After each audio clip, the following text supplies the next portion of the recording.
Hi, my name is Mike. I'm selling this 1968 Dodge Power Wagon. Going to do just a little walk around of it. This Power Wagon has been sitting in a storage, well, a garage, whatever you want to call it, until this tractor goes. But sitting in a garage for the last 30 years. It came out of Texas. It was owned by the Richfield Oil Company. The previous owner bought it along with another one, both of them from the Richfield Oil Company, that he planned to restore one of them, but ended up not doing anything with it, which happens sometimes. As I said, though, this has been sitting in his garage for the last 30 years in Northeast Ohio. Has not seen salt, hasn't seen daylight just until about a week ago. When I acquired this Power Wagon is going to make a very nice restoration for someone, and that it's a complete 1968 Dodge Power Wagon, last year for domestic production. Anybody who knows these Power Wagons, they know what this is. These axles will not come with the truck. These are just extras that happen to be in the back of the truck. As you can see, you got the stamped tailgate.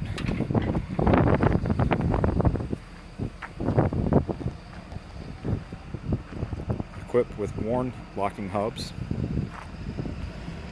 The truck's got some dents and dings to it, which is to be expected. I mean, it was a hard-working oil-filled truck. And in hard conditions, trucks get abused, but this one is still here. All the pieces and parts.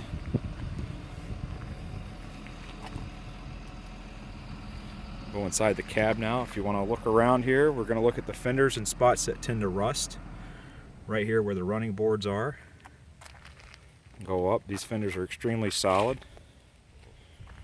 All the metals on this are extremely solid. There's not any rust to be found other than surface rust on this. There's no rust through anywhere whatsoever. Headlights down at the base. The truck does not have a front bumper. Again, the other fender, passenger side. Evidently, someone had painted this. Apparently, it was red at one time, and someone decided to paint it white for whatever reason. But as you can see, it still sports its red color. As we see, we've got surface rust here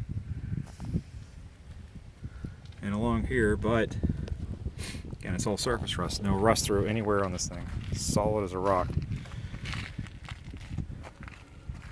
Spare tire carrier. If you try to restore one of these one piece at a time, it's prohibitively expensive, whereas if you buy a complete Power Wagon with all or most of your pieces and parts already there, your cost for restoration is considerably less. Go inside the cab, the truck real quick here. See the inside of the door. Some kind of homemade door closure at one point, it appears. Window does go up and down. It's kind of hard to do with one hand and film with the other, but it goes down as well.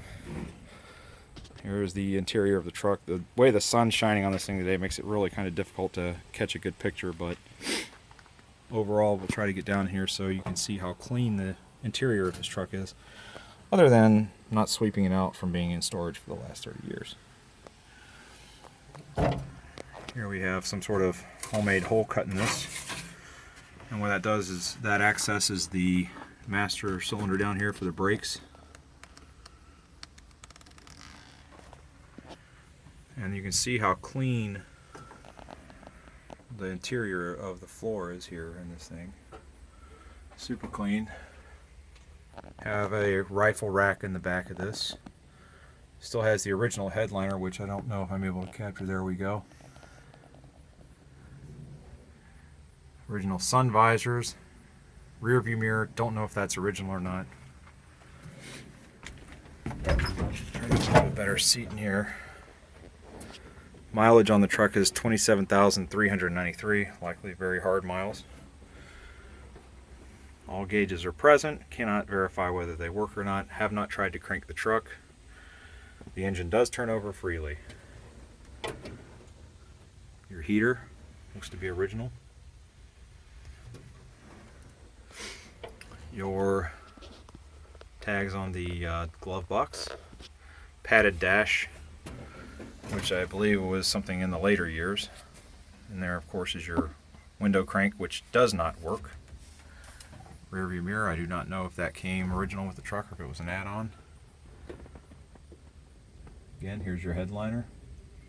All your pieces and parts, all the tiny things that you have to chase down when you're restoring stuff, everything is here, as far as I can tell, except for the bumper.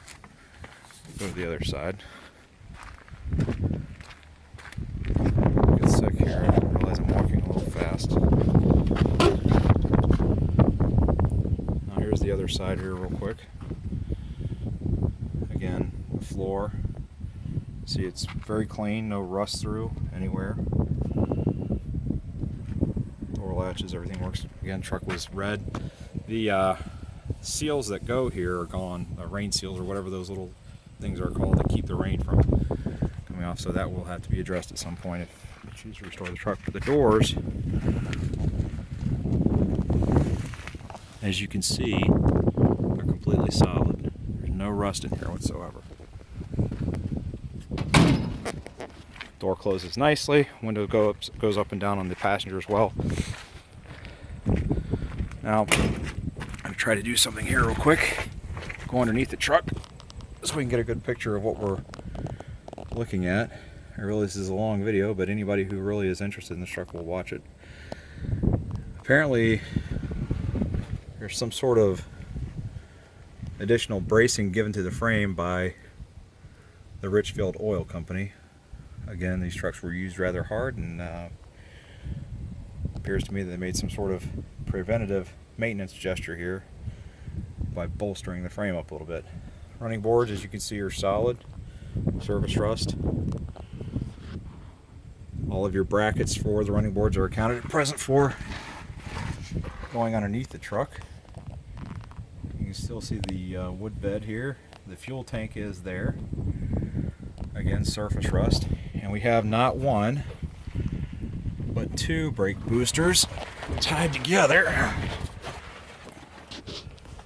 like that, which is really odd, but I imagine this thing must have stopped pretty good when the brakes were in operating order, which I suspect is the reasoning behind that. But everything underneath here, again, surface rust, but it's solid. It's clean, and if this truck is bought and restored, it's not gonna be any doing a ton of body work, just some sandblasting. I think that's all I have. I'll get out from underneath this truck now, but if you have any questions, you can shoot me an email, and I'll try to answer them for you. And happy bidding. Thank you.